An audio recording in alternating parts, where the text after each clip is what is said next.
పచ్చిమిరపకాయలు వేస్తున్నాను. ఇట్లా పొడుగ్గా తరుక్కోండి పచ్చిమిరపకాయలు. నేను ఇది క్యాబేజ్ వేస్తున్నానండి. ఉల్లిపాయ వేయలేదు, ఉల్లిపాయ కూడా మీరు వేసుకోండి. ఇప్పుడు మొత్తం కూడా వేయించుకుందాం.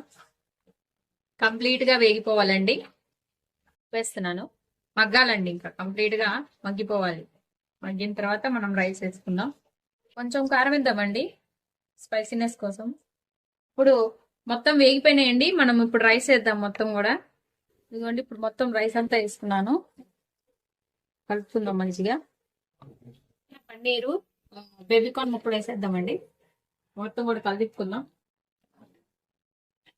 కొంచెం సేపు హై ఫ్లేమ్ లో ఉంచేసుకొని రైస్ క్రంచీనెస్ కోసం అని చెప్పి ఉంచుకోవాలండి. ఇట్లా జస్ట్ ఒక ఫ్యూ సెకండ్స్ అలా ఉంచుకోండి. ఇదిగోండి, కొంచెం కసూరి మేతి వేసుకుందాం లాస్ట్ లో. మంచిగా కలిపుకుందామండి. అంతే అండి, baby corn paneer fried rice ready అయిపోయింది. ఈ వీడియో కనుక మీకు నచ్చినట్టయితే ప్లీజ్ లైక్ చేసి, షేర్ చేసి, సబ్స్క్రైబ్ చేసుకోండి. Thank you for watching Sravya's recipes.